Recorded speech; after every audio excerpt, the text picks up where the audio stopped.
Hello everyone, my name is Guan Yu and this is my partner Skylar, and we're a team, we're gonna win. I would like to start with a quick question. Have any of you thought about the importance of having a good internal control system in a business? And good, effective internal control can help ensure that the company's money is being managed properly, can help minimize the risk, protect the assets, and promote operational efficiencies. So, through our investigation in your medical devices, we have found that the companies are facing some of the internal control challenges. So today we will present the 3 main deficiencies that we found through our investigation, which will cover failure to segregate duties, lack of control activities, and lack of monitor activities. So first, Skylar will share some of his thoughts and findings over the segregation of duties. Skylar? Thank you. So first up, we have YMD's failure to segregate duties. And I say this because the acting CFO, Michael Ark, still retains all of his duties as a human resource manager. And this is an issue because currently he's in charge of billing, accounts receivable, accounts payable, legal stuff, payroll, human resources. The list just keeps going on. And the issue with having so many, duties that coincide with each other is that it opens a door for fraudulent activity. Now, he can do this by, there's a couple of different things he can do. He can do this by cash skimming, which is where he alters transactions that exist within the system, or he can create new transactions that he pays because he has responsibilities to pay bills and create the bills. So he can pay himself money, or he can also just forge checks or fudge numbers on checks to benefit him.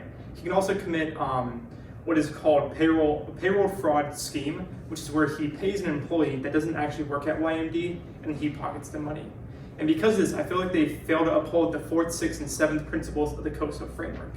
So the 4th principle is that they don't attract, develop, and retain competent individuals. And I say this because there's high turnover in all the senior positions at YMD, and this is how Michael Ark became the acting CFO. It's because the old CFO quit. I also think they fail to uphold the 6th principle of the COSO framework. And this is that they don't have anything in place that kind of paints a clear picture on how an employee is supposed to pursue the objectives of YMD. They also fail to uphold the 7th COSO framework, which is that they don't identify risk as they become apparent.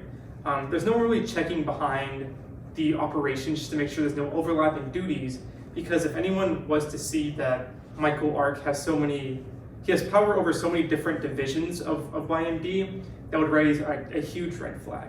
And one of the solutions to this would just be hiring either a new CFO or human resource manager, just because then you can kind of divvy up the work and there's not so much overlap. Next up, I'm going to talk about the lack of control activities. And for this, we're going to talk about Ms. Leiter, who's the head accountant here at YMD. And she mentioned in passing that she is 6 months behind on bank reconciliations. Now, this is a huge deal because it is imperative that a business knows their cash position. Because whenever you have a bill coming due, you really have to pay it. And because they're so far behind, they don't know where they're at financially. Because of this, I feel like they fail to uphold the 5th, 10th, and 12th COSO framework principles. Now, the 5th one is that they don't hold people accountable. Now, typically this is the responsibility of the CFO, who puts policies and procedures in place to make sure this does not happen.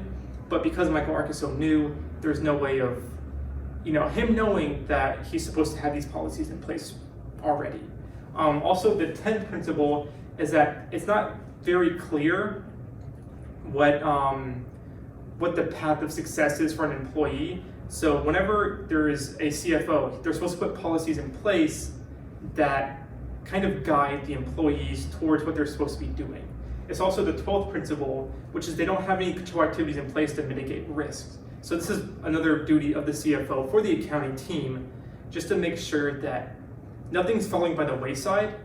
I think a solution to this would be, holding your CFO accountable or hiring a new one that has more experience. Okay, so for the last part, we have the monitoring activities, and for that one, I'm going to pass it over to Guan Yu. Thank you, Skylar. As Skylar mentioned earlier, Michael Ark is the current acting CFO in the company, and he took over the position in July 2020. And we believe that's the time where the bank reconciliation is started getting behind.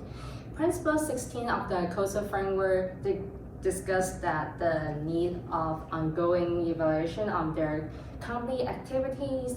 That being said, the CFO should review whether the bank reconciliations are being prepared on a timely basis.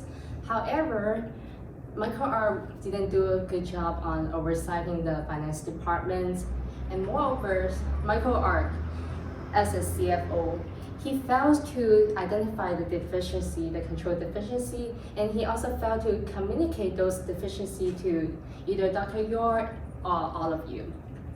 So that's kind of validates the Principle 17 under the COSO framework.